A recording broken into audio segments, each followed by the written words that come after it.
আসসালামু আলাইকুম। এটা মূলত বিলাসপুর ইউনিয়নের ৮ নং ওয়ার্ডের অন্তর্গত একটা এলাকা।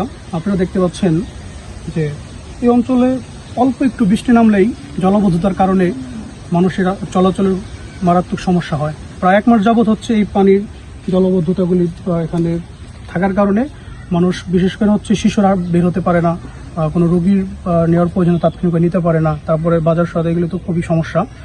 তো আমরা এটা নিয়ে পানি নিষ্কাশন নিয়ে কাজ করতেছি। আমাদের পাশে আছে আমাদের স্থানীয় 1 নং ওয়ার্ডের জনপ্রতিনিধি মুজিবুর চৌধুরী কাকা।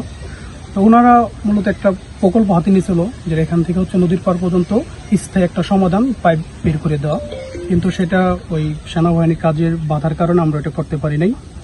এখন এখানকার স্থানীয় প্রতিনিধি, আমাদের বিলাসপুর ইউনিয়নের প্রশাসক যারা আছেন এবং বিশেষ করে হচ্ছে উপজেলা পর্যায়ে এবং পানি উন্নয়ন বোর্ডের কাছে আমাদের আবেদন থাকবে, এই জলবদ্ধতা রোধে একটা স্থায়ী সমাধানের জন্য আমাদের যতটুকু সহযোগিতা করা প্রয়োজন তারা যেন এই জনগণের দিকে তাকা হলেও এই সমস্যার সমাধান করে।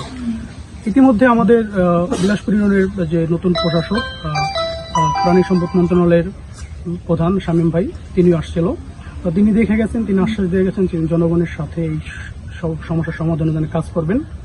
তো আমরা আশা রাখি খুব তাড়াতাড়ি এই সমস্যার সমাধান আমরা করতে পারবো এবং বিলাসপুরের 8 নং ওয়ার্ডের জনগণ এই কষ্ট থেকে খুব তাড়াতাড়ি তারা হয়তো পরিত্রাণ পাবে বলে আশা করি।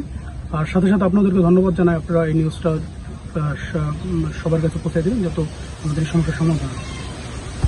নাম ভাইয়ের? আমি মোহাম্মদ শহীদুল ইসলাম, বৈষ্ণবী ছাত্র আন্দোলনের দোয়ার উপজেলা শাখার সদস্য সচিব।